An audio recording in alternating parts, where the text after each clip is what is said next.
ኢሳይያስ ምዕራፍ 7 ከቁጥር 1 ጀምሮ የኦዚያን የልጅ ልጅ የኢዮአታም ልጅ፣ እኔ በአዲሱ ትርጉም ነው የማነበው።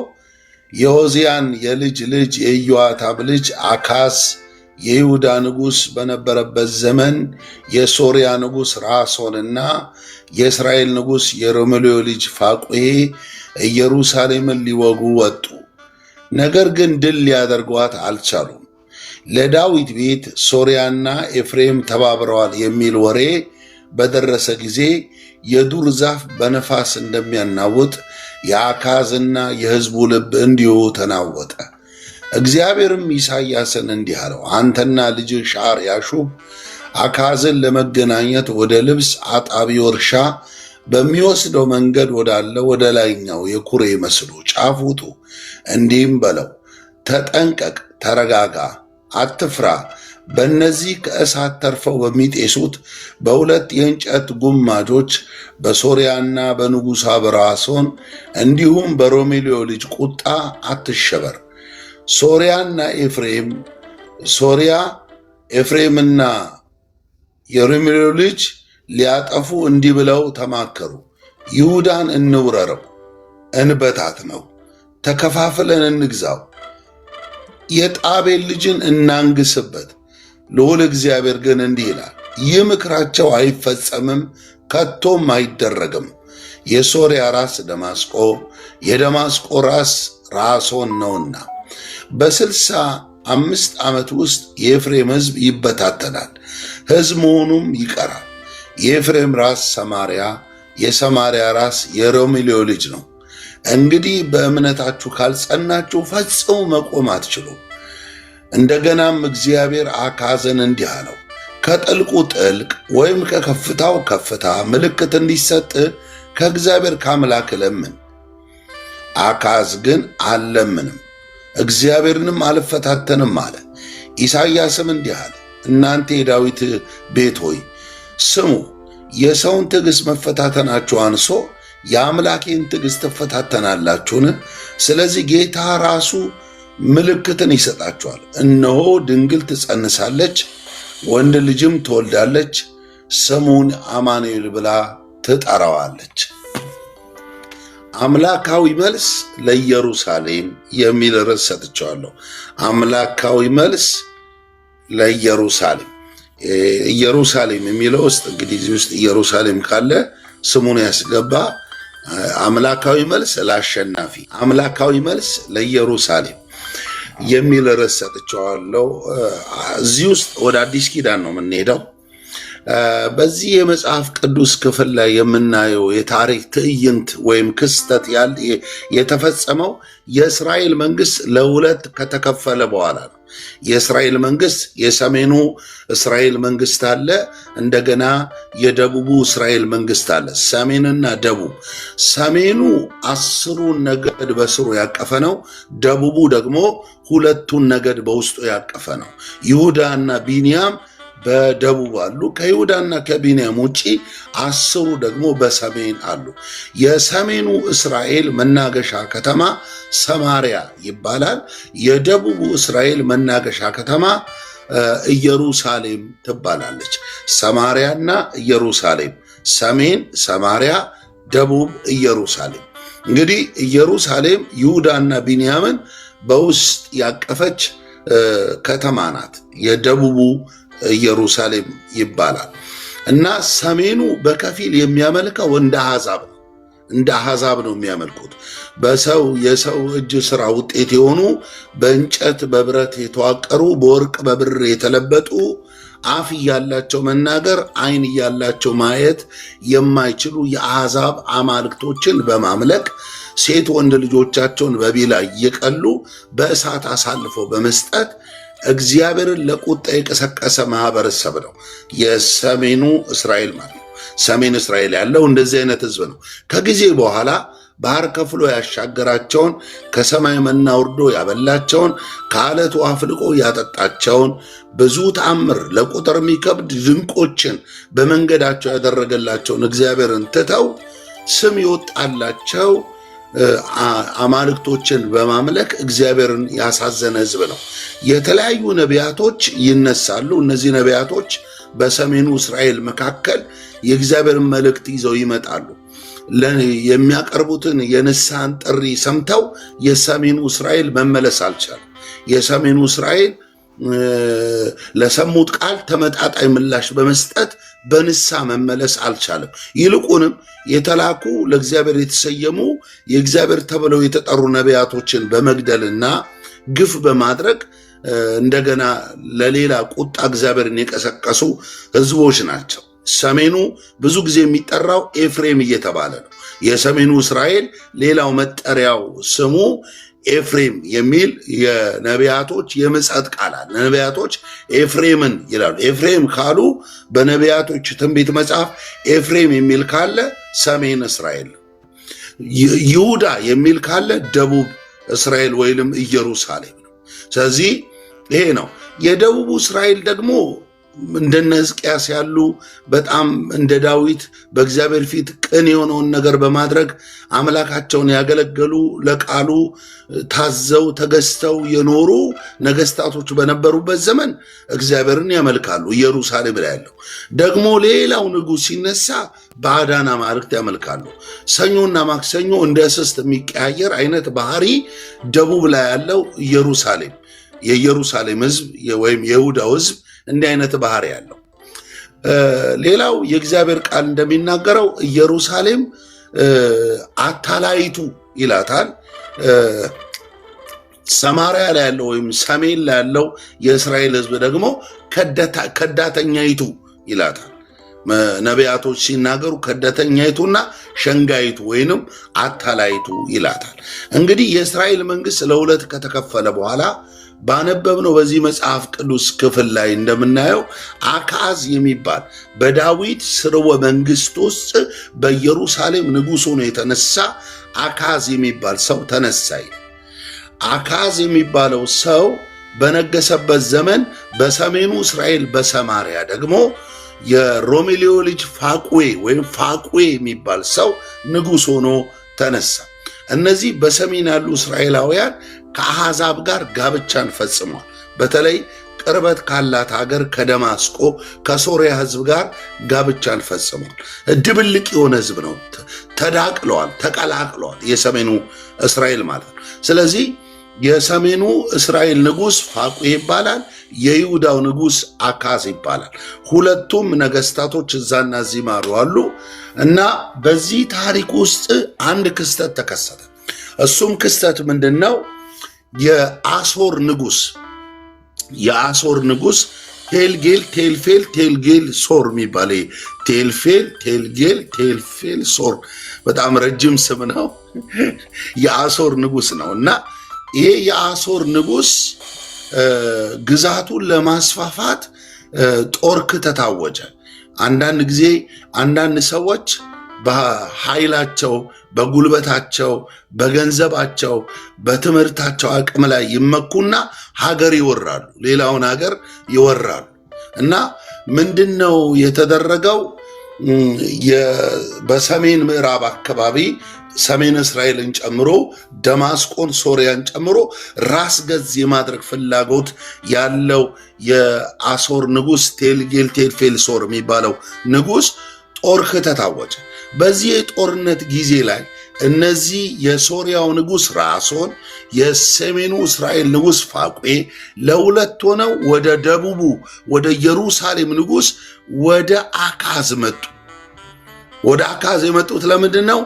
የአሦርን መንግስት ሄዶ በጦርነት መጋጠም ከብረት ጋር መላተም እንደሆነ ገምተው ፈርተው ደንግጠው አንችለውም፣ ስለዚህ አካዝ ሆይ ያንተ ሰራዊት ከኛ ጋር ይዝመት፣ አብረህን ውጣ፣ አብረህን ተጋደል ብለው አቀረቡለት። ይህን ጥያቄ በሚያቀርቡበት ጊዜ ነቢዩ ኢሳይያስ በኢየሩሳሌም ከተማ ነበረ። የእግዚአብሔር አፍ የሆነ ከእግዚአብሔር የሆነውን የሚናገር ለእግዚአብሔር የተሰየመ የእግዚአብሔር ተብሎ የተጠራው ነቢዩ ኢሳይያስ በዚህ ዘመን ነበር። ነቢዩ ኢሳይያስ ምን አለው? ለአካዝ ሄዶ እነዚህ ሁለት ነገስታቶች ራሶንና ፋቁሔ ተባበረን እንውጣ እያሉ ነው። ስለዚህ አትቀበላቸው፣ እሺ አትበላቸው፣ አብራቸው አትውጣ፣ አብራቸው እንዳትዘምት ተጠንቀቅ ብሎ ነቢዩ ነገረው። ይሄ አካዝ የተባለው የኢየሩሳሌም ንጉሥ የነቢዩን ትንቢታዊ ቃል ሰምቶ ለእነዚህ ነገሥታቶች እንዲህ ሲል መለሰ፣ አብሬያችሁ አልወጣም። ለምን ሲባል እግዚአብሔር አብርሃቸው እንዳትወጣ ብሎ በነቢዩ አንደበት ነግሮኛልና አብሬያችሁ አልወጣም አለ። እነዚህ ሁለት ነገሥታቶች በጣም እየመጣ ያለውን የአሦርን መንግሥት በቴልጌል ቴልፌልሶር የሚመጣውን ሰራዊት ለመግጠም መቼስ ቁጭ ብሎ ከማየት አንድ ብንመታ ሁለት ብንመታ አንድ አናጣም እንደሚሉ ሰዎች ሲናገሩ እንደ ቁጭ ብለን ከምናይ ሄደን እንፋለጥ፣ ሄደን እንጋጠማል። ኢየሩሳሌም የዚህን ጊዜ በሰላም ተዘልላ ተጠብቃ በእግዚአብሔር ምሪት ባሉት የነቢያቶች ትንቢታዊ ቃል ኢየሩሳሌም ተጠብቃለች። እንዳትረሱ። ትንቢቱ ምንድን ነው? ለእናንተ ነው። መልእክቱ ወደ እናንተ ይመጣል። አምላካዊ መልስ ለኢየሩሳሌም። ምን እያልኩ ነው? እግዚአብሔር ለአንቺ መልስ አለው። እግዚአብሔር ለአንተ መልስ አለው። እናንተ ለከረመው ጥያቄያችሁ ግራ ገብቷችሁ፣ አብሯችሁ ለቆየው እንቆቅልሻችሁ ግራ ገብቷችሁ፣ በብዙ ኀፍረትና ጭንቀት ውስጥ ያላችሁ አፌን እንደከፈተው እንደዚህ ቃል መንፈስ ትንቢት እናገራለሁ። እግዚአብሔር መልስ አለው። እየመጣ ላለው ችግር እግዚአብሔር መልስ አለው። ለምትሰሙት ጆሮአችሁ ላይ ላለው ለሰማችሁት ነገር እግዚአብሔር መልስ አለው። በእውነት እናገራለሁ። ለኢትዮጵያ መልስ አለው። ለቅዱሳን እግዚአብሔር መልስ አለው። በክርስቶስ ደም ታጥባችሁ ለተቀደሳችሁ ለአባቴ ብሩካን ለእናንተ የእስራኤል ቅዱስ እግዚአብሔር መልስ አለው። አምላካዊ መልስ ከኢየሩሳሌም። የሚገርመኝ የዚህን ጊዜ ቁጭ ብለን ከምናይ ሀገር ምድራችን የአባቶቻችን ምድር ሲወረር ከምናይ በላው የሰሜኑ እስራኤልና በሰሜን ያለው የሶርያው ንጉሥ ራሶን ፋቁኤና ራሶን ጦራቸውን ሰብስበው ወጡ። መጽሐፍ ቅዱስ እንደሚናገር ቀጠቀጣቸው። ቴልጌል ቴልፌልሶር የሚባለው የአሦር ንጉሥ ገለበጣቸው።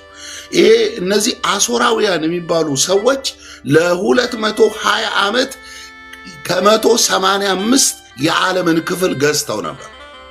ከ185 የዓለምን ክፍል 85% ዓለምን በእጃቸው ተቆጣጥሮ ነበር። ለ220 ዓመት የአሦር መንግሥት ገዝቷል። አሁን ተረኛው ደግሞ ቴልጌል ቴልፌልሶር ነው፣ የአሦር መንግሥት። ከቴልጌል ቴልፌልሶር በኋላ ሰናክሬም ነው የሚነሳው።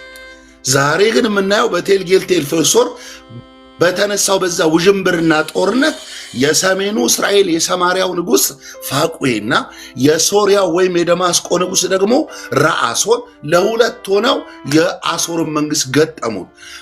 ይኸውላችሁ ተቃጥሎ እንደሚተርፍ ጉቶ እንጨት፣ የተቃጠለ እንጨት ተቃጥሎ የሆነ ጉቶ ነገር ሆኖ ይተርፋል።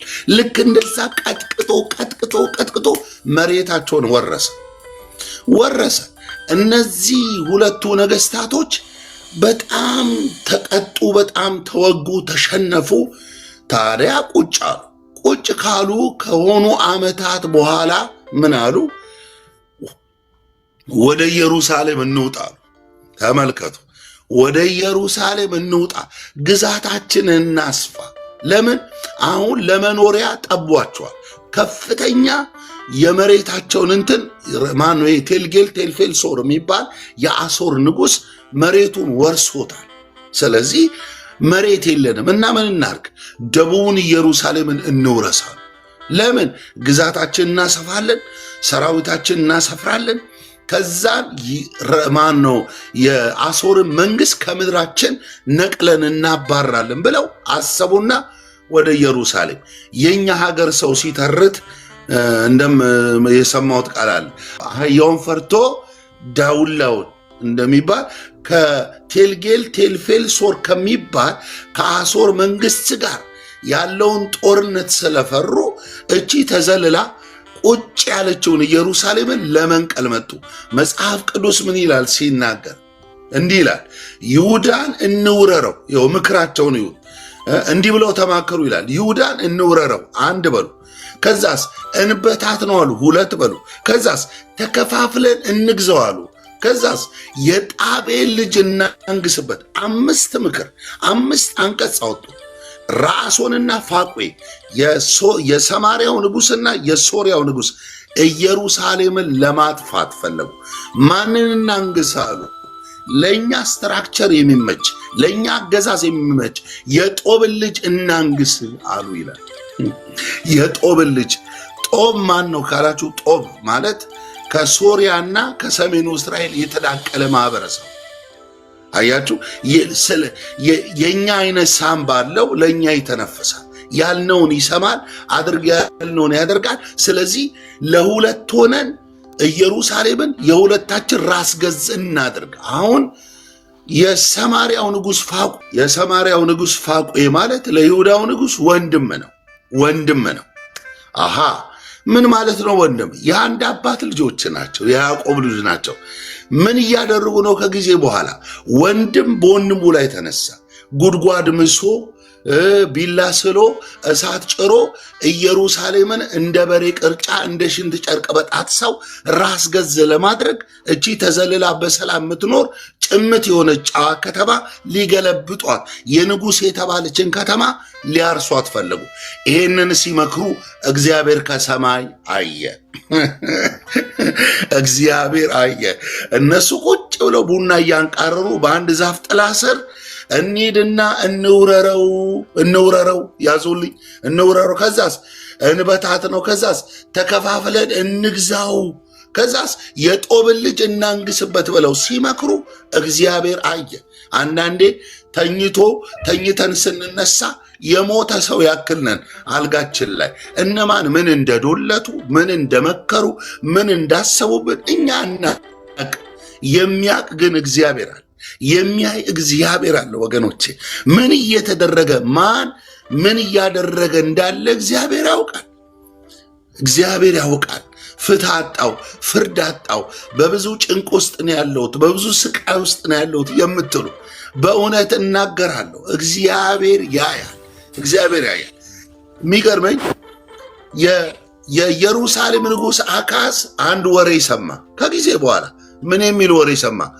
ኤፍሬም ወይም የሰሜኑ እስራኤል 10 ነገድ፣ ተመልከቱ፣ ያዙልኝ፣ 10 ነገድ የሰሜኑ እስራኤል አንዱን የይሁዳውን ነገር ለማጥፋት ከሶርያው ንጉሥ ከረአሶን ጋር መክሮ ጦር ከተታውጆ ወደ አንተ እየመጣ ነው የሚል ወሬ አካዝ ሰማ። የኢየሩሳሌም ንጉሥ በጆሮ ሰማ። ከጊዜ በኋላ ሲሰማ ነፍስ ተንቀጠቀጠ። መጽሐፍ ቅዱስ ይላል የዱር ዛፍ በአውሎ ነፋስ እንደሚናወጥ የንጉሥ አካዝ ልብና የሕዝቡ ልብ እንዲሁ ተናወጠ፣ ተናጋ ይላል።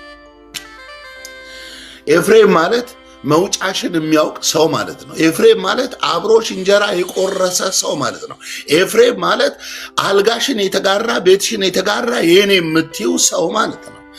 ሸምቆ በጀርባ አድብቶ በጀርባ ሰዓት ወስዶ ጊዜ ወስዶ ባጀት በጅቶ እቅድ ፕላን አውጥቶ አንቺን ለማጥፋት ሲዶለት መውጫሽን የሚያውቅ መግቢያሽን የሚያውቅ ቁርስ በስንት ሰዓት እንደምትበይ ምሳ በስንት ሰዓት እንደምትበይ የሚያውቅ የኔ የምትይው ወዳጅ ከአንድ ማህፀን ከአንድ አባት የተወለዱ ወንድማማች። ያኛው በዚህ ላይ ቢላ ሳለ ኢየሩሳሌምን ገነጣጥሎ ሊበላት፣ ያውም ካልተገረዘ ከኪዳኑ ማዕቀፍ ውጪ ከሆነ ከአንድ አሕዛብ ጋር እንዲህ አይነት ምክር ሲዶለት እግዚአብሔር ይሄንን ተመለከተ።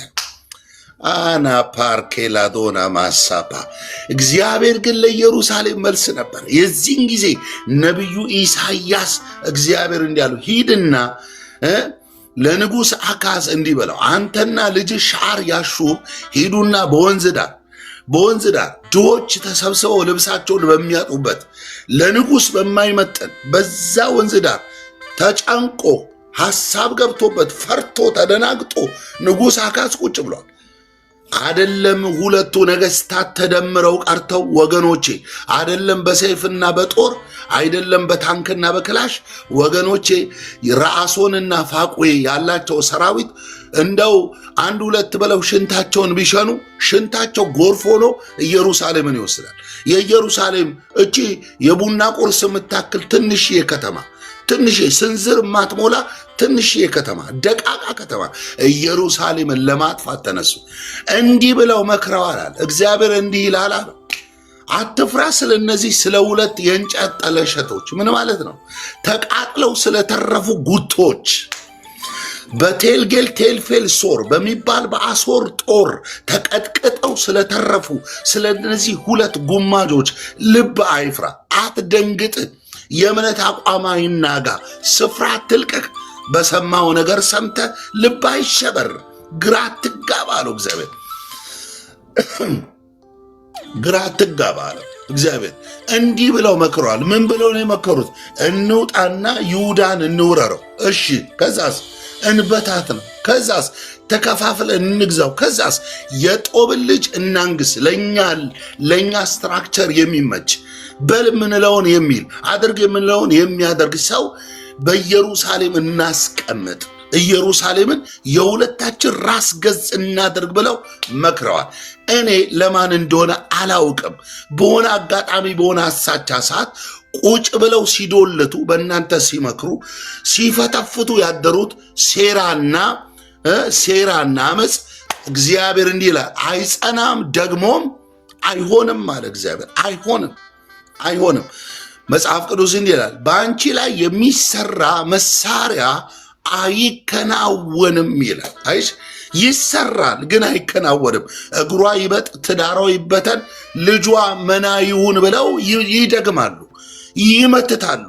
ሰሜን ሄደው፣ ደቡብ ሄደው፣ ምዕራብ ኢትዮጵያ ሄደው፣ አፍሪካ ድረስ አቋርጠው ሄደው ሰዎች የእናንተን እድገት ሲቃወሙ ሰው መሆናችሁ እንዳይቀጥል ጨርቅ ጥላችሁ አብዳችሁ ብንብላችሁ እንድጠፉ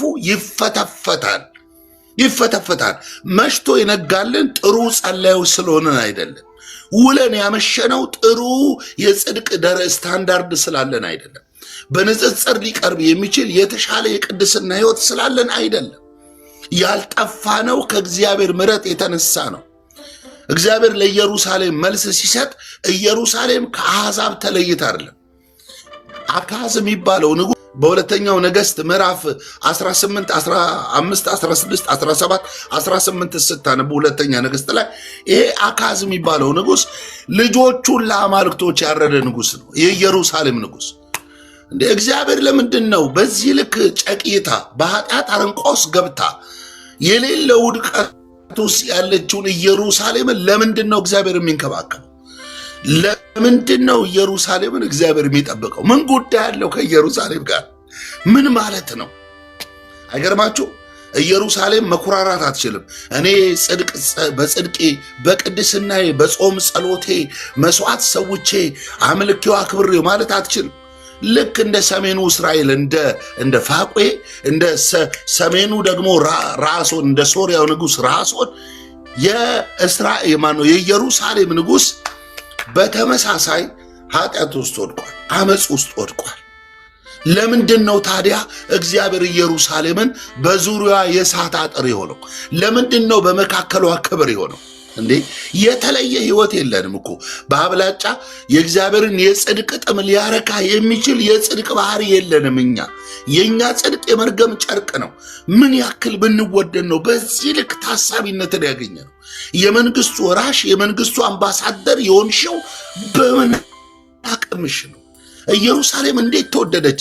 ለምንድን ነው እዛ ያለው ምድር ላይ ያለው ጥፋት ኢየሩሳሌም ላይ ያልመጣው? ለምን? የአምላክ መልስ ምንድን ነው? አየ እግዚአብሔር እንደዚህ ይላል፣ ምክራቸው አይጸናም ደግሞም አይሆንም። ቅድም እንደነገርኩ ደግሜ እናገራለሁ፣ ጆሮ ያለው ይስማ። በዚህ አጋጣሚ ይህንን ቃል አውጃለሁ።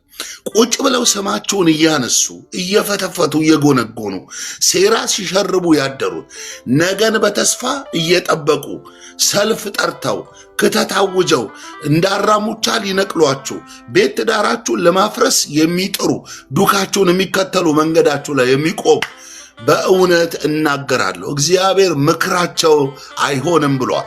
ሐሳባቸው አይሆንም ብሏል። በጌታ በኢየሱስ በካፌ ላይ ቁጭ ብለው የዶለቱ ስምሽን እያነሱ ቁጭ ብለው ስላንቺ የመከሩት አይሆንም ማለት እኔ ደግሞ ከኢየሩሳሌም እበልጣለሁ፣ አንቺ ከኢየሩሳሌም እመጣበታለሁ። ጆሮ ነው የሚፈልገው፣ ትልቅ ጆሮ፣ ትልቅ ቃሉ ጆሮ ይፈልጋል። በደንብ ስሙ። ኢየሩሳሌም አለ አይሆንም አለ። የጦብን ልጅ እናንግስ። ኧረ በለው። በኢየሩሳሌም ወገኖቼ ሰው በድምፅ ብልጫ አይሾምም። ኢየሩሳሌም ላይ ኮሮጆ ሄደ ኮሮጆ ላይ የመረጥከውን ሰው ቲክ አድርገህ ኮሮጆ ኖ ኢየሩሳሌም ላይ ኮሮጆ አይሰራም። ኢየሩሳሌም ላይ ድምፅ ብልጫ አይሰራም። በእጅ ጥቆም አይሰራም። ኢየሩሳሌም ላይ ዘመዴ ነው ተብሎ አብረን አድገናል ተብሎ ዘሩ እንደዚህ ነው ተብሎ ማንም ሰው አይነግስም።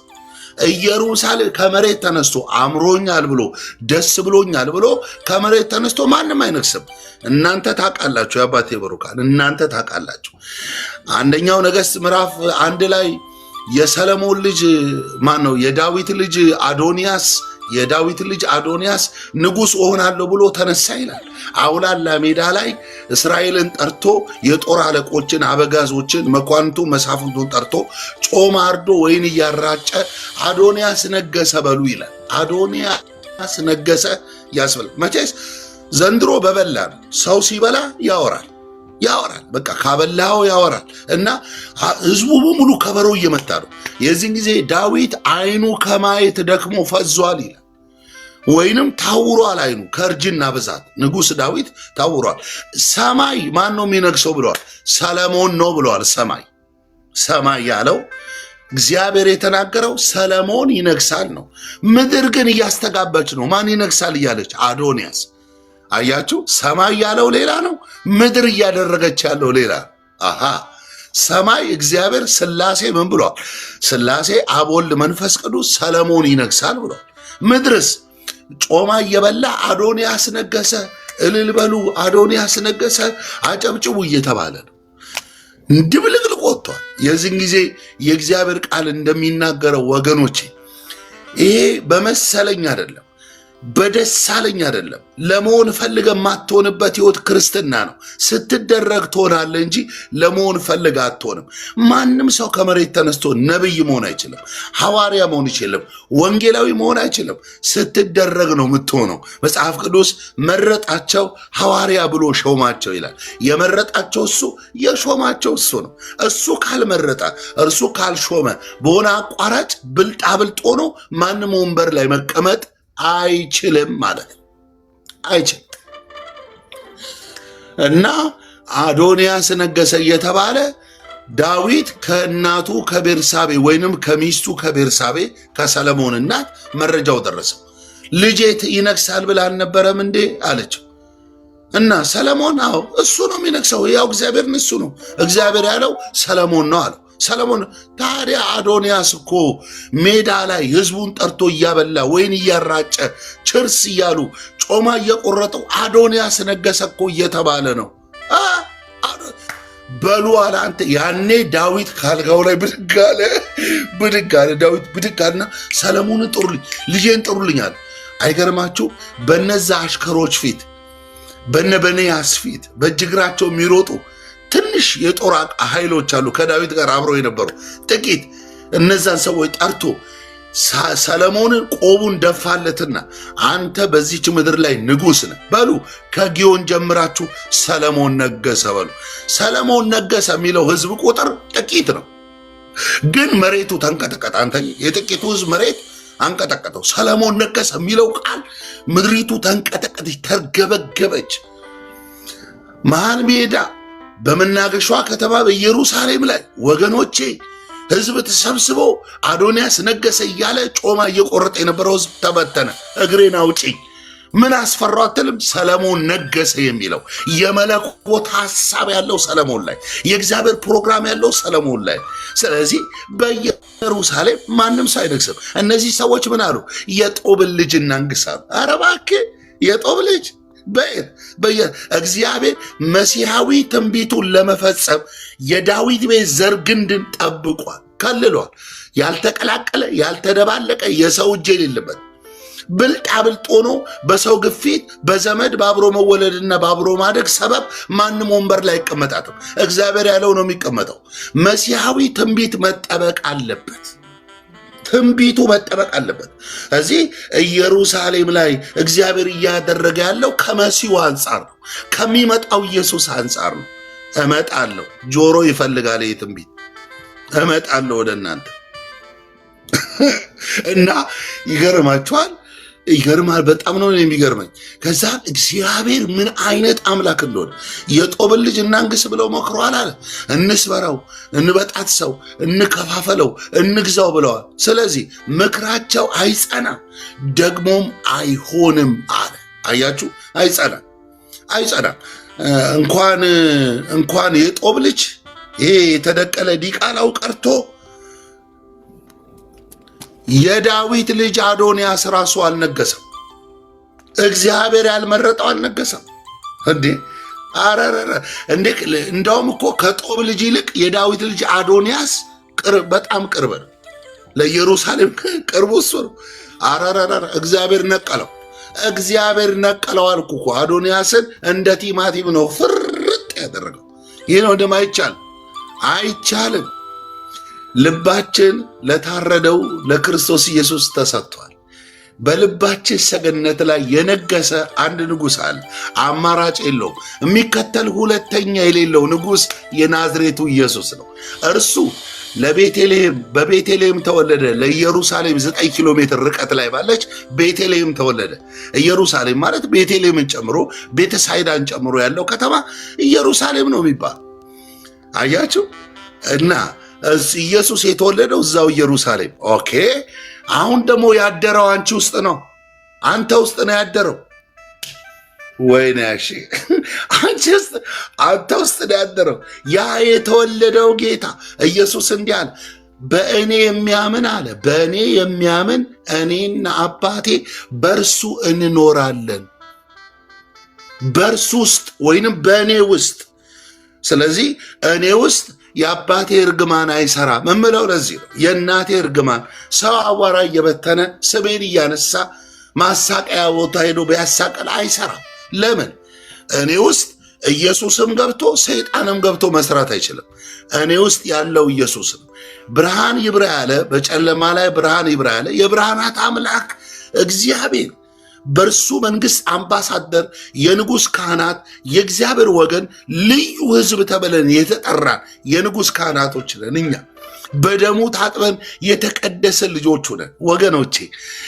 ስለዚህ ይሄ ልባችን ለሱ ተገዝቷል እና ኢየሩሳሌም እናንተ ደክማችሁ ሊሆን ይችላል፣ መጸለይ አቅቷችሁ፣ ማንበብ አቅቷችሁ፣ አትድከሙ፣ በርቱ እንላለን እንደ እግዚአብሔር ሰው። ነገር ግን ይህንን ሰበብ አድርጎ ደክማለች ብሎ ስታለች ብሎ ወድቃለች ብሎ ማንም ሰልፍ ቢጠራ ለምን ብትወድቂ ለእግዚአብሔር ነው፣ ብትቆሚ ለእግዚአብሔር ነው። መጽሐፍ ቅዱስ የሚናገረው ሮሜ ምዕራፍ 9 ላይ የሚያወራው ይህንን ነው።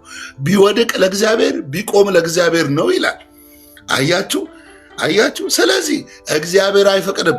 ኢየሩሳሌም ማንም ሰው አይነካትም አለ። ለምንድን ነው ግን ይህን ሁሉ ጥበቃ፣ ይህን ሁሉ ከለላ፣ ይህን ሁሉ መሸፈን ኢየሩሳሌምን ለምን ያድናታል ካላችሁ አንድ ትንቢት አለ። አካዝ የሚባለው ንጉሥ እንደ ያለው አካዝን ይሄ ትንቢት እንደሚፈጸም ተጠራጥረ ከሆነ አለው ኢሳይያስ፣ ተጠራጥረ ከሆነ ምልክት ለምን ወይ ከጥልቁ ወይ ከከፍታው እግዚአብሔር ምልክት ይሰጣል ሲለው፣ ኧረ እኔ እግዚአብሔርን አልፈታተንም አለ።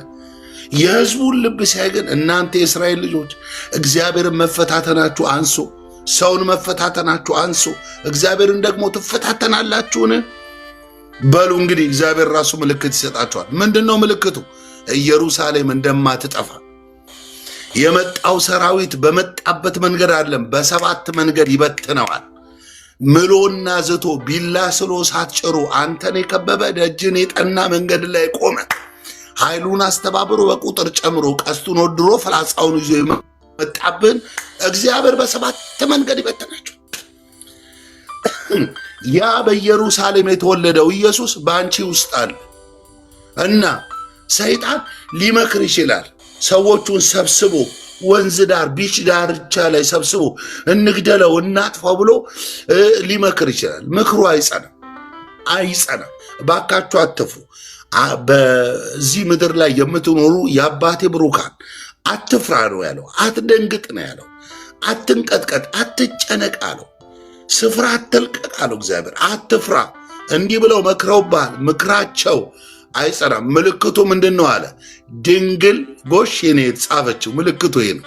አየህ፣ ምልክቱ ምንድነው? ድንግል ትጸንሳለች፣ ወንድ ልጅም ትወልዳለች፣ ስሙን አማኑኤል ይሉታል። ኢየሩሳሌምን ለምን ጠበቀ እግዚአብሔር? ድንግል ትጸንሳለች። እግዚአብሔር ማን ነው? አባታችን ያዕቆብ ምዕራፍ 49 ዘፍጥረት ላይ ሄዳችሁ ስታነቡ ልጆቹን እንዲህ ብሎ ይጠራል። ያዕቆብ የኛ አባት ያዕቆብ የእምነት አባት ያዕቆብ 12 ልጆቹን እንዲህ ብሎ ጠራቸው። ኑ ልባርካችሁ፣ ወደፊት የሚሆነው ልንገራችሁ ብሎ መጀመሪያ ሮቤልን ባረከ፣ ቀጥሎ ስምዖንን ባረከ፣ ቀጥሎ ሌዊን ባረከ፣ አራተኛ ይሁዳን ሲያከው እንደዚህ አለ። ይሁዳ ዓይኖች በወይን ይቀላሉ፣ የሰባውን ትበላለ፣ እንደ እንስት አንበሳ ታደባለ፣ ጠላት አግኝተህ እስክትጨርሰው ድረስ አትመለስም።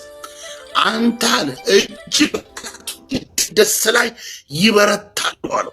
እሱ ብቻ አይደለም ያለው፣ እውነተኛው ገዢ ካንተ እስኪወጣ ድረስ እውነተኛው ገዢ his name is Jesus እውነተኛው ገዢ ካንተ እስኪወጣ ድረስ አሕዛብን ቀጥቅጠህ ትገዛለህ። አያችሁ፣ እውነተኛው ገዢ ኢየሱስ ነው። ይሁዳ የተጠበቀው መሲሐዊው ትንቢት የሚፈጸመው በይሁዳ ውስጥ እግዚአብሔር ኤፍሬምን ወይም ሰሜን እስራኤል 10ሩን ነገድ በ65 ዓመት ውስጥ በታተነው፣ ሕዝብ እንዳይሆን በታተነው። ደማስቆንና ራሶንን እንደ ሽንት ጨርቅ በጣጠሳት። በኢየሩሳሌም ላይ መክረው ዶልተው የተነሱ ሰዎች ቀጣይ ዘናቸውን አጨለመው፣ ድጥና እሾህ አደረገባቸው፣ መንገዳቸውን እሳት አደረገባቸው። ተደላድለው በምቾት ታጥረው እንዳይኖሩ እግዚአብሔር ቀናቸውን አጨለመ፣ ሳቃቸውን ወደ ሐዘን ለወጠው። እናገራለሁ አልመለስ ብለው እንቅልፍ ያጡ አንቺ ላይ የሚጎነጉኑ ክፉን ቃል በመናገር ክፉ ዘር በመዝራት ሴራን የሚሸርቡ ሰዎች እንደ እግዚአብሔር ሰው እናገራለሁ። በእውነት አልመለስ ካሉ የሚመለስ ልብ ከሌላቸው ይሄው ዕጣ ፈንታቸው ይሆናል። ትነቀል ባሉበት አፍ ወደ ብብታቸው ይመልስና እነሱን ይነቅላቸዋል። አትኑር አብዳ ጨርቋን ጥለው እያሉ በውቃቢ ቤት በጠንቋይ ቤት ሲንቋልሉ የሚያድሩትን ከአፋቸው የሚወጣውን የእርግማንን ቃል ወደ ብብታቸው ይመልሰዋል። አልመለስ ካሉ መጥፊያቸውን ነው የሚያመጣው። ኤፍሬም ወይንም 10ሩን ነገድ እግዚአብሔር በ65 ዓመት ውስጥ በተነው። ተጠግቶ የሚኖር ደግሞ የደማስቆ ሶሪያን የምትባለውን ምድር ደግሞ በታተናት። እግዚአብሔር እንበትነው ያሉ ተበተኑ፣ እንውጋው ያሉ ተወጉ፣ እንከፋፍለው እንግዛው ያሉ ተገዙ፣ ወደቁ። ወገኖቼ አምላካዊ መልስ ለኢየሩሳሌም መልስ አለው ላንቺ። ግራ ገባኝ፣ ጨነቀኝ፣ ተስፋ አጣው፣ ልቤ ሳለ፣ አቅሜ ደከመ፣ መሄጃ ያጠረ፣ ቀለሊቴ እንጀራዬ ለቅሶ ብቻ ሆነ፣ እምባዬ ለቅሶ እምባዬ ምግብ ሆነኝ የምትሉ በጭንቀት ውስጥ ያላችሁ፣ መልሳታችሁ በብዙ ሀፍረት ተከድናችሁ ነገን ስታስቡ ዋስተናታችሁ ያላችሁ ሰዎች እንደ እግዚአብሔር ሰው በድፍረት ይህንን ትንቢት አውጃለሁ። እግዚአብሔር እንዲህ ይላችኋል፣ አምላክ መልስ አለኝ አለ። ልጄ ተረጋጊ። እናጥፋው ብሎ መጥተዋል። እንሰባብራት ብሎ መጥተዋል። እንንቀላት ብሎ መጥተዋል። እንግደላት ብሎ መጥተዋል። እግዚአብሔር እንዲህ ይለኛል ያሉ ሳይነጋ ንጋቱ ጨለማው ሳይለቃቸው ጨለማው ይከብድባቸዋል። ወደ ብብታቸው መልሳለሁ። ከመንገዳችሁ ላይ እግዚአብሔር ክፉን መካሪዎችን ይበትናል። እግዚአብሔር ይህን አደርጋለሁ ነው ያለ። እግዚአብሔር ለጉባኤው በላለኝ። ሃሌሉያ። ያኔ በአካል ተወለደ በኢየሩሳሌም፣ በአካል ተሰቀለ። እዚሁ ደብረ ዘይት ተራራ ከኢየሩሳሌም ከተማ ወጣ ባለ ተራራ ጎልጎታ ላይ ኢየሱስ ክርስቶስ ተሰቀለ። አሁን ደግሞ በመንፈስ ቅዱስ አማካኝነት በአንቺ ውስጥ አለ፣ በአንተ ውስጥ አለ። ያቺ ኢየሩሳሌም መሲሁን ትወልዳለች ተብሎ መሲሁ አማኑኤል ይመጣል ተብሎ፣ ድንግል ትጸንሳለች ተብሎ፣ አማኑኤል ይወለዳል ተብሎ ኢየሩሳሌም ከተጠበቀች አንቺ ውስጥ አካል ለብሶ በመንፈስ ቅዱስ ታትሞ የገባው የእግዚአብሔር ልጅ ኢየሱስ እንዴት ነው የምትጠፊው? እነግራችኋለሁ። መርገር ነው በርገር ነው መርገር የሚባል አሁን መጣ እየተባለ የሚታወጀው በሽታ ወደ ቤታችሁ አይገባም። አሁን ጴንጤ ማለት ያለበት አሜን ነው። እርግማን ወደ ቤታችሁ አይገባም። ሞት ወደ ቤታችሁ አይገባም። ተዛተብኝ፣ ተፎከረብኝ፣ ቢላ ተሳለብኝ፣ እሳት ተጫረብኝ፣ መሄጃ አጠረኝ፣ ቀኑ ጨለመብኝ፣ ልቤ ሳለ፣ አቅሜ ደከመ የምትሉ ትጥቃችሁ የተፈታ መቆም ያቃታችሁ በብዙ ፍርሃት ውስጥ ያላችሁ የአምላኬ የክብር መንፈስ ቅዱስ እንደዚህ ይላችኋል፣ በኢየሱስ ስም አትጠፉም፣ አትጠፉም ይላል ጌታ። አትጠፉም። ኢየሩሳሌምን እግዚአብሔር ጠበቃት። ለምን? ድንግል ትጸንሳለች። 1 ዓመት አለ ከፊት። አንድ የተቀጠረ ቀን አለ፣ የማይታጠፍ ቀን፣ የማይሻር ቀን፣ የማይቀለበስ ቀን፣ የድል ቀን አለ። ቀና የምንልበት ቀን፣ እነ ፍናና አፋቸው የሚዘጋበት፣ እነ ሐና በተራ የሚስቁበት ቀን አለ። ቀን አለ ነቀፌታ የሚርቅበት፣ ለቅሶ ከእናንተ ቤት የሚወግ፣ ክብራችሁ እንዲዘምርለት ዝምም እንዳይል ለቅሷችሁ ወደ ደስታ የሚቀየርበት ቀን አለ። ያ ቀን እየመጣ ነው ይላል ጌታ፣ እየመጣ ነው። ስለዚህ እናገራለሁ እንደ እግዚአብሔር ሰው፣ እንደ ተላከ መልእክተኛ ይህንን ቃል እንደሰጠኝ እናገራለሁ።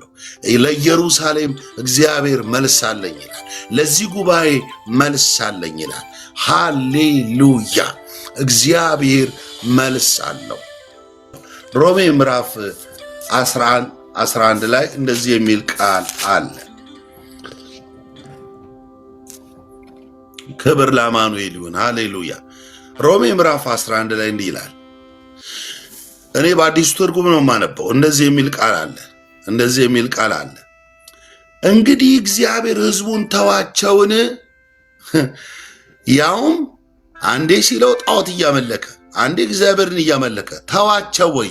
እግዚአብሔር የመረጠውን ተዋቸውን ብዬ እጠይቃለሁ። በፍጹም እኔ ራሴ አለ ጳውሎስ ከብንያም ነገድ የአብርሃም ዘር የሆንኩ እስራኤላዊ ነኝ። እግዚአብሔር አስቀድሞ ያወቃቸውን ሕዝብ አልጣላቸውም ይላል። አስቀድሞ ያወቀውን ሕዝብ እግዚአብሔር አልጣለም። እግዚአብሔር የሚታወቀው ባለመጣል ነው።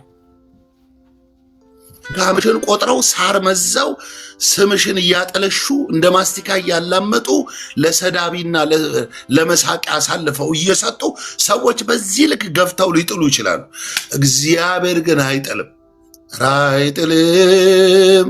እግዚአብሔር አይጥልም። አይጥልም። በፍጹም አይጥልም። በመከራ ቀን መሸሸጊያ ነው። የሚታመኑትን ያውቃል። ተመልሶ ይራራል እንጂ ከልቡ መቼ ያስጨንቃል። ኧረ አይጥልም፣ ኢየሱስ አይጥልም። ኧረ አይጥልም፣ በፍጹም አይጥልም። ወገኖቼ ጳውሎስ እንዲህ አለ፣ እኔ ራሴ እስራኤላዊ ነኝ። ብንወድቅ ኖሮ ድሮ እንወድቅ ነበረ፣ ብንረሳ ድሮ እንረሳ ነበረ። እግዚአብሔር ሕዝቡን አይጥልም። እግዚአብሔር አስቀድሞ ያወቃቸውን ሕዝብ አልጣላቸውም። ሰው ነው የጣለህ፣ እግዚአብሔር አልጣላቸውም ይላል። ታዲያ እንዲህ ይላል፣ ኤልያስ በእስራኤል ላይ ክስ ወደ እግዚአብሔር እንዴት እንዳቀረበ መጽሐፍ ስለ እርሱ ምን እንደሚል አታውቁምን? ኤልያስ በእግዚአብሔር ፊት እስራኤልን ከሰሰ። ምን እያለ ነው የሚከሰው? ጌታ ሆይ ነቢያትን ገለዋል፣ መሠዊያዎችን አፍርሰዋል፣ እኔም ብቻ ቀረው፣ እኔንም ሊገሉኝ ይፈልጋሉ አለ። ተመለከቱ፣ ኤልያስ ማንን ነው የሚከሰው? እስራኤልን። ምን እያሉ? ነቢያትን ገደሉ፣ እኔንም ሊገሉኝ እያሳደዱኝ ነው፣ ይፈልጉኛል፣ መሠዊያህንም አፍርሰዋል እያለ እስራኤልን በእግዚአብሔር ፊት እያቀረበ እየከሰሰ ነው። እና ተጥያለሁ እያለ ነው ኤልያስ። ሰው ረሳኝ፣ ምድሪቱ ረሳችኝ፣ ገፋችኝ። ተወልጄ ባደግኩበት እትብቴ በተቀበረበት የእኔ በምለው ማህበረሰብ ዘንድ በዚህ ልክ ተጣልኩ። አንተን እያገለገልኩ፣ ለአንተ እየኖርኩ፣ ለአንተ እየቀናው እያለ እየከሰሰ ነው። መሠዊያዎችን አፍርሰዋል፣ እኔ ብቻዬን ቀርቻለሁ፣ እኔንም ሊገሉኝ ይፈልጋሉ አለ። ከዛ ቁጥር 4 ላይ እግዚአብሔር የሰጠው መልስ ግን ምን ነበረ? በዛኛው ትርጉም ይላል አምላካዊ መልስ ግን ምን ነበረ? ወይንም እዚህ ላይ ደግሞ እግዚአብሔር የሰጠው መልስ ግን ምን ነበረ? ኤልያስ ብቻዬን ነኝ፣ ሰው የለም፣ በቃ ነብዮኝ የተረፍኩት እኔ ነኝ፣ የቀረውትንም እኔ ሊገሉኝ ነው። ስለዚህ የኔ መኖር ምን ጥቅም አለው? ከአባቶች አልበልጥም፣ ግደለኝ። አያችሁ፣ እንደነ ኤልያስ ያሉ ብርቱ አገልጋዮች ለካ ወገባቸው ተፈተዋል፣ የእምነት አቋማቸው ተናግቷል፣ ስፍራ ለቀዋል፣ ተጨንቀዋል ማለት ነው። ሲጨነቅ ኤልያስ በቃ አምላክ ግን ምን አለው ይላል። አምላካዊ መልስ ግን ምን ነበር ሲለው ለበዓል ያልሰገዱ በኤልዛቤል የኃጢአትን ግብዣ ያልተታለሉ የኤልዛቤልን የኃጢአትን ግብዣ እምቢ አሉ ለባኦል ያልሰገዱ 7000 ሰዎች አስቀርቻለሁ እኮ ምን ብቻዬን ነኝ ትላለህ አለው። እግዚአብሔር መልስ አለኝ አለው። ደብቄ ቁጭ አድርጌያለሁ አለ። እሳት የሚተፋ አገልጋይ አስቀምጫለሁ አለ።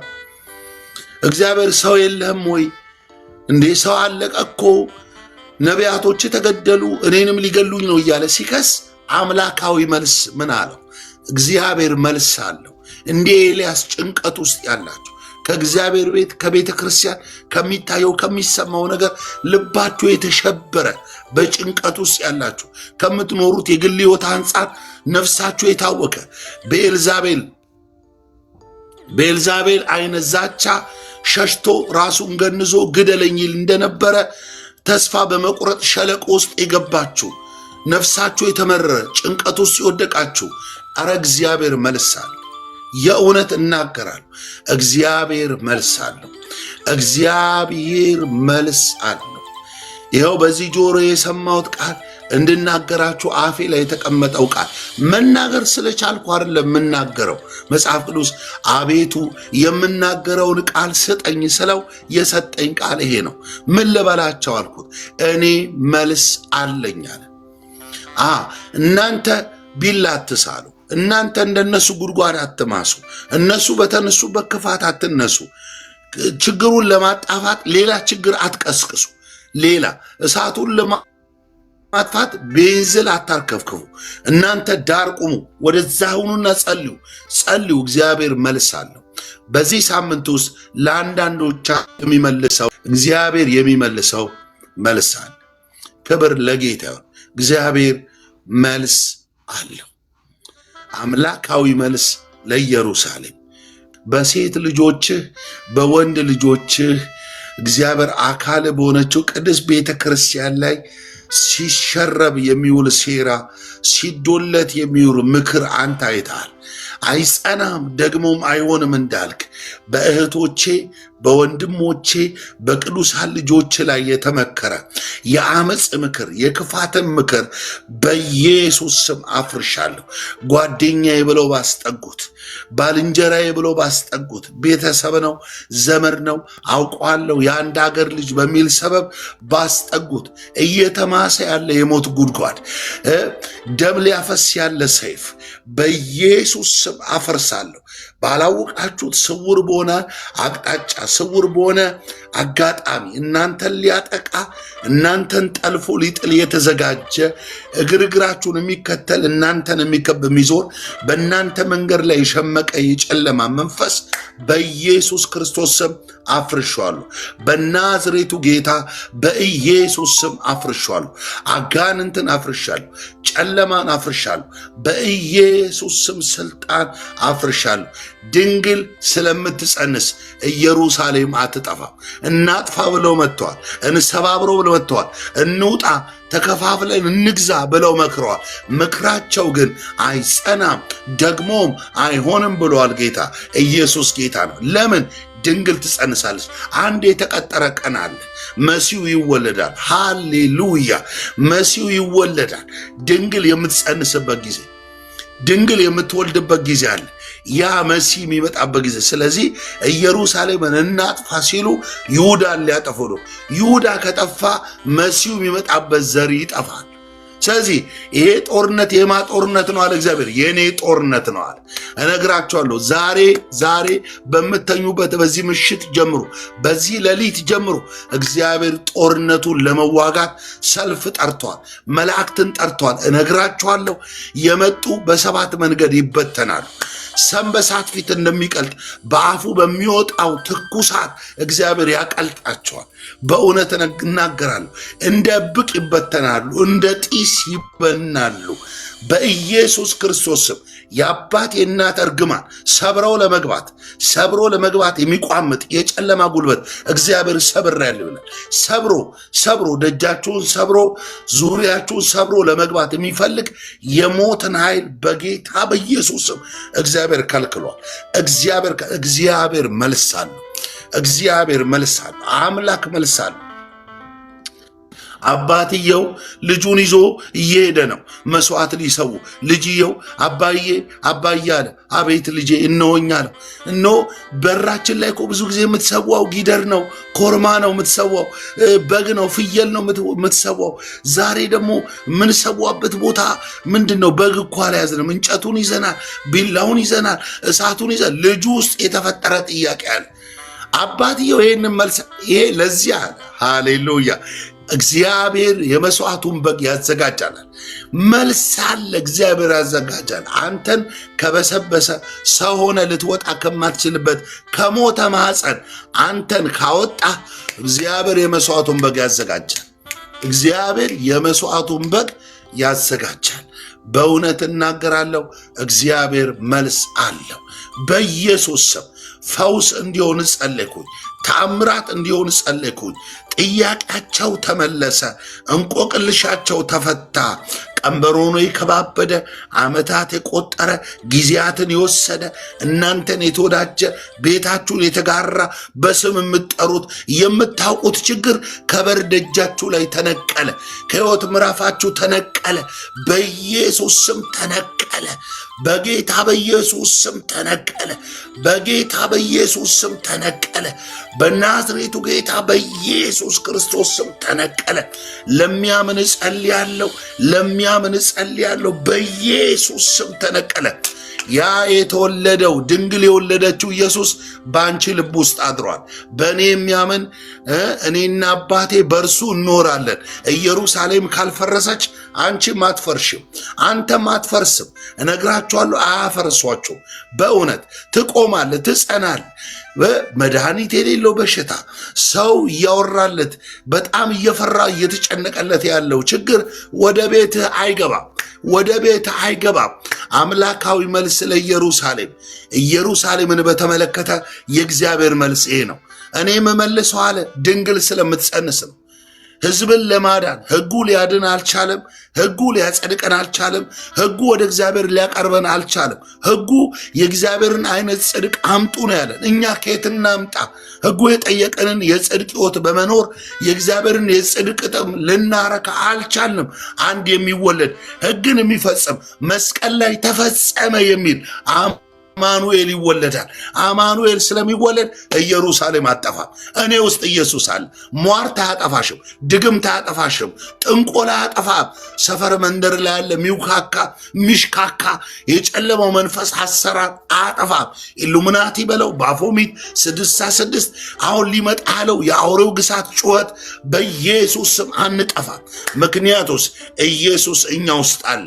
እኛ ጋር ያለው በዓለም ካለው ይበልጣል ይላል። ክብር ለወደደን ጌታ፣ ለመረጠን ጌታ ለናዝሬቱ ኢየሱስ ክብር ይሆን። ስለዚህ አምላክ መልስ አለው። እግሮቻችሁ በዚህ እውነት ቃል ተጫምተው ይቁሙ። ወገባችሁ ይህንን እውነት እንደ መታጠቂያ ያጥልቁት። ግንባራችሁ ላይ ጻፉ፣ በራችሁ ላይ ጻፉት። እግዚአብሔር መልስ አለው።